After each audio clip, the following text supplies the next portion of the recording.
नमस्कार दोस्तों, कैसे हैं आप सभी। आइए आज हम एक और कहानी सुनते हैं, बाबा गोरखनाथ कैसे प्रकट हुए। इसकी कहानी भारतीय संतों की सिद्धियों को दिखाती है। बहुत समय पहले की बात है। बाबा मत्स्येंद्र नाथ भ्रमण पर निकले थे। उन्हें बाबा मच्छिंद्रनाथ के नाम से भी जाना जाता था। पूर्व काल के बड़े ही प्रसिद्ध एवं दिव्य योगी हैं। बाबा मच्छिंद्रनाथ ने ही नाथ संप्रदाय की स्थापना की थी। भ्रमण करते हुए बाबा गोदावरी नदी के किनारे बसे चंद्रगिरी नगर में जा पहुँचे।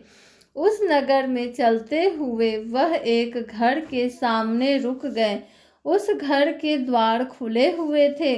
बाबा ने वहां खड़े होकर गृहस्थों को भोजन हेतु स्वर लगाए। तभी अंदर से एक महिला निकलकर बाहर आई। बाबा को देखते ही उन्हें प्रणाम किया और भोजन लाने अंदर चली गई। जब महिला भोजन लेकर आई तब उसके मुख पर प्रसन्नता नहीं थी।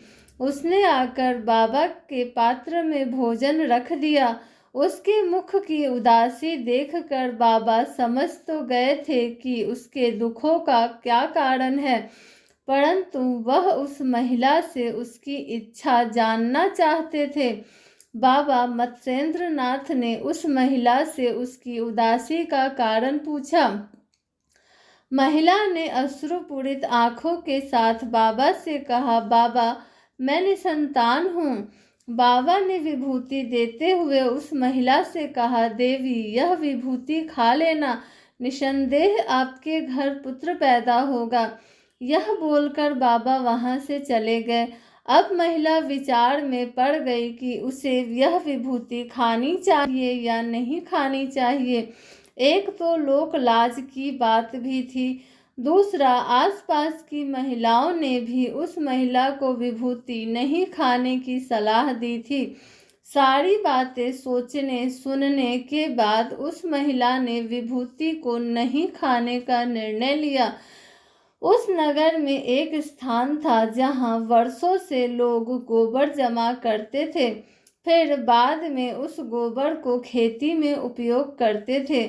उसी गोबर के टीले पर जाकर उसने उस विभूति को फेंक दिया। 13 वर्षों के बाद बाबा उस नगर में वापस आए। नगर आने के बाद वह उस महिला के द्वार पर पहुंचे और स्वर लगाया। जब महिला द्वार पर बाहर निकली तो बाबा ने उसे उसके संतान के बारे में पूछा। महिला ने बाबा को बताया कि उसे कोई संतान नहीं हुई है। बाबा ने उस महिला को सच बताने को कहा, क्योंकि वह विभूति अभिमंत्रित थी। ऐसा हो ही नहीं सकता कि उसे संतान की उत्पत्ति ना हुई हो। घबराई हुई उस महिला ने धीरे धीरे बाबा को पूरी सच्चाई बता दी। बाबा ने महिला से कहा, ठीक है, तुम मुझे उस गोबर के टीले के पास ले चलो। क्या वहाँ अभी भी गोबर का टीला है?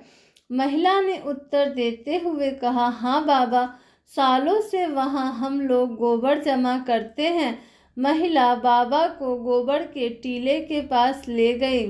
वहां पहुंचकर बाबा ने जोर से स्वर लगाया, अलख निरंजन। बाबा के स्वर लगाने के कुछ समय बाद गोबर के टीले से एक बहुत ही सुंदर बालक अंदर से बाहर निकला।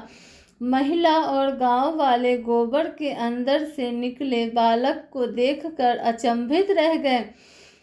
वह बालक लगभग 12 वर्षों का था। जब बाबा उस बालक को लेकर जाने लगे तब महिला ने बाबा से माफ़ी मांगी और उस बालक को उसे देने को कहा। बाबा ने महिला को मना करते हुए बोला कि अब वह इस बालक के प्रति अधिकार नहीं रखती है। अब बालक का पालन पोषण शिक्षा दीक्षा बाबा स्वयं करेंगे। 12 वर्षों तक गोबर में रक्षित रहने के कारण इस बालक का नाम गोरक्ष पड़ा। ये बालक बड़े होकर बाबा गोरक्षनाथ के नाम से या बाबा गोरखनाथ के नाम से प्रसिद्ध हुए। यही कहानी थी बाबा गोरखनाथ की उत्पत्ति की। Thanks for watching. Like share and subscribe.